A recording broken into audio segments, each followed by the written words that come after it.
OK, now, one thing I've never been any good at is recognising celebrities from their childhood pictures, but I got this in one. Þeir sem fyrsti vissur fæðingu Jesúbarnsins voru vitringarnir þrír frá Austurlöndum.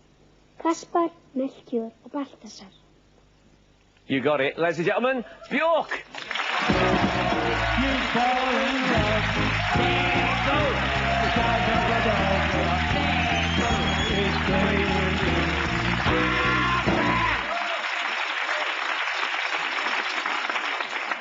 Welcome. Thank you. You've got something on you? It's my pet. Okay, now, I've been watching your movie a couple of nights ago, and you've got a new film out, Dancer in the Dark. So what, obviously we all think of you as a musician, so what do you think of the acting business? I guess I'm not really impressed, really. No? No. You've only had one go, don't you? It might get better. No. What didn't you like? It's too much talking. Yeah, I'm more into singing. Yeah. Yeah. But it is a musical, so there's singing in it. Yeah, that's kind of why I ended up doing this particular one, I guess. Yeah. Well, I heard it took a year to persuade you to do it. Is that true? The director kept trying to talk you into it? Yeah. Yeah, he's... I kept passing him, like, numbers of actresses and stuff, but he wasn't having any of it. Yeah, he just wanted me. He was keen? Yeah, keen. When he was trying to persuade you, did he do that thing when people go, good one? Did he do that at all? He's Danish. He's Danish? Yeah. I don't know Danish for go on, but I imagine something like...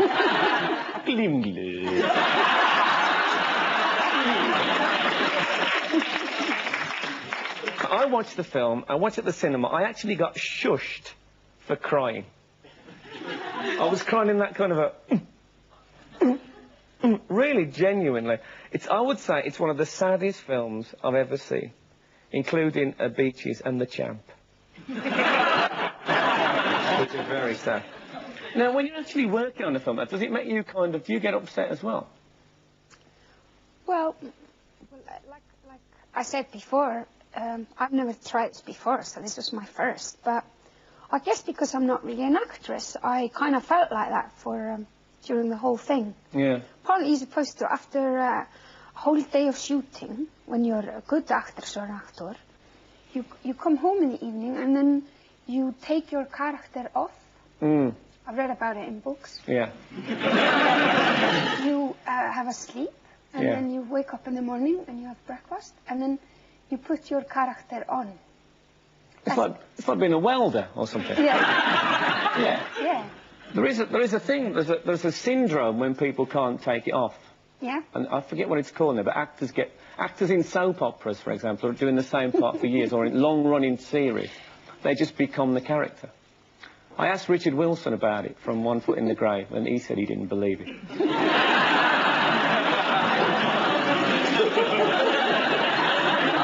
That was a very clever guy. For all you've said, you won the Best Actress award at Cannes, and the film won the Best Film award, so you've done all right for a first go. Yeah, I struck lucky, didn't I? Yeah, I think you did. Yeah. There's all sorts of stuff in the paper though, about your relationship with the director. I'm sure most of this is rubbish, but I read a thing that said you got so angry that you ate one of your shirts.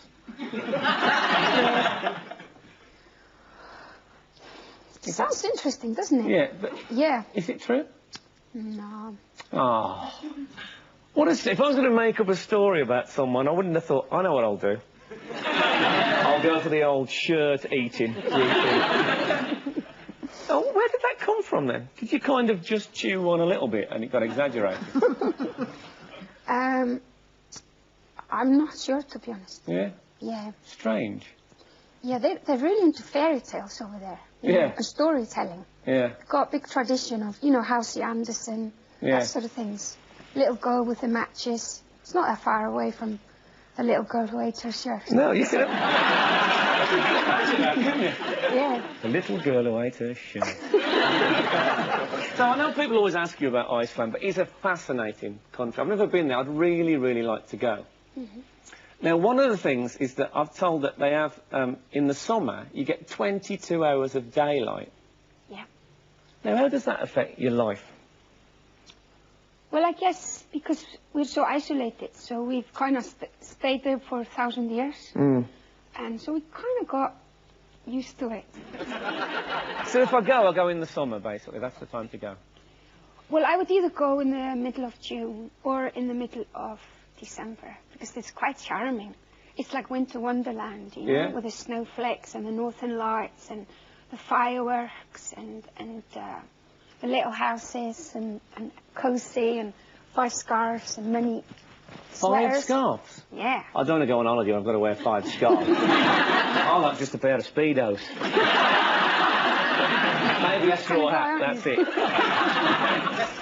Yeah. Wow. It's that cozy though. Well, this is when I said to people I'm having Bjork on the show, and they all said, "Oh, she's very unusual." Now, does that get on your nerves? Because it seems to me that you're just a kind of original thinker, and I think a lot of people think original thinker must be a bit weird. Does that get annoying? I think that's something. It's not a choice. It's like you're sort of born this way, right? Yeah. And then when you're about 5, you get like a situation where you decide if you're gonna put energy into doing the things you want to do, right, and have a laugh, or put all your energy in trying to change their minds. Yeah. And this just sounds a bit boring, you know. Yeah. So you just do what you like to do, and that, you know, and if people get it, that's great, and if they don't, they're missing out. Yeah. So yeah, I guess I've sort of not worried too much about it really. Also being brought up in a small village, which is excellent, but it's got a bit that sort of small town mentality about it. So yeah, it's better things to worry about, isn't it, than that? Oh, definitely. Yeah. And you kind of broke the mould because you became a punk rocker and stuff like that. Yeah, me and my mates. Yeah, I read you were in a band called Cork the Bitch's Ass. It was straight from one of our fathers who was a farmer, and he said that if something really works well, it fits just as good as a cork would into bitch's ass.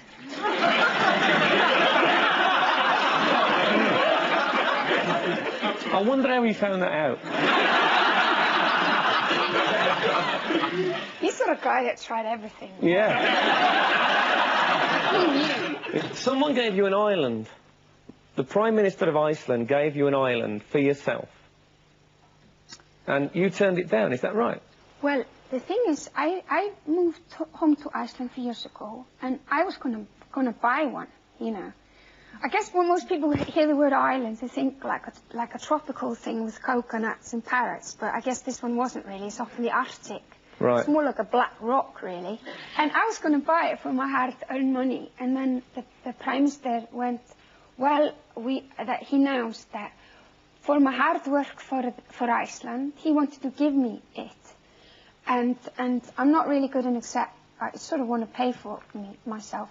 And then the guy was in the other party, political party. It was election coming up, you see.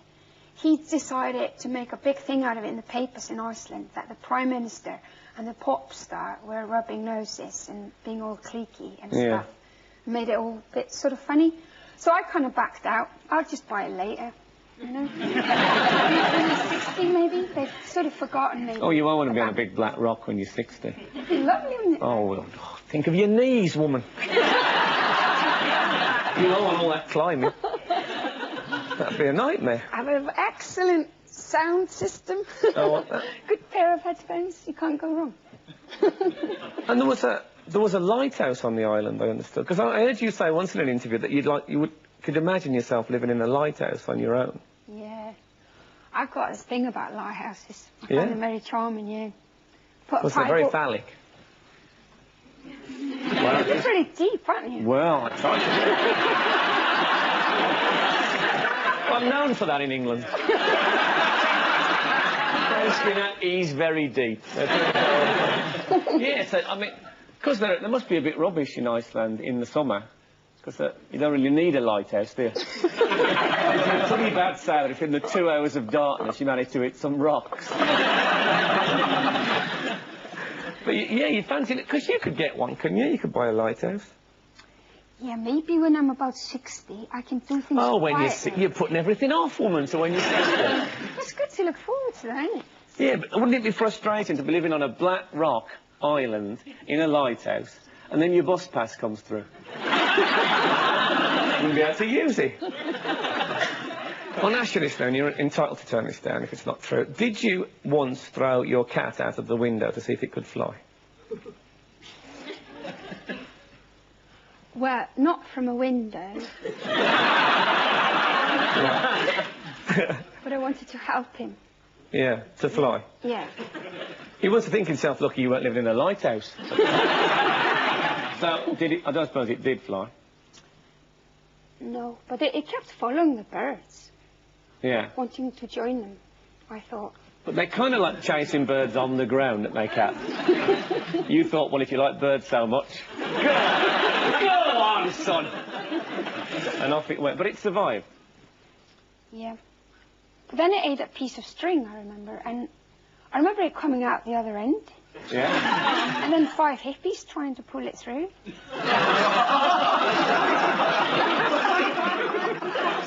Those long winter nights.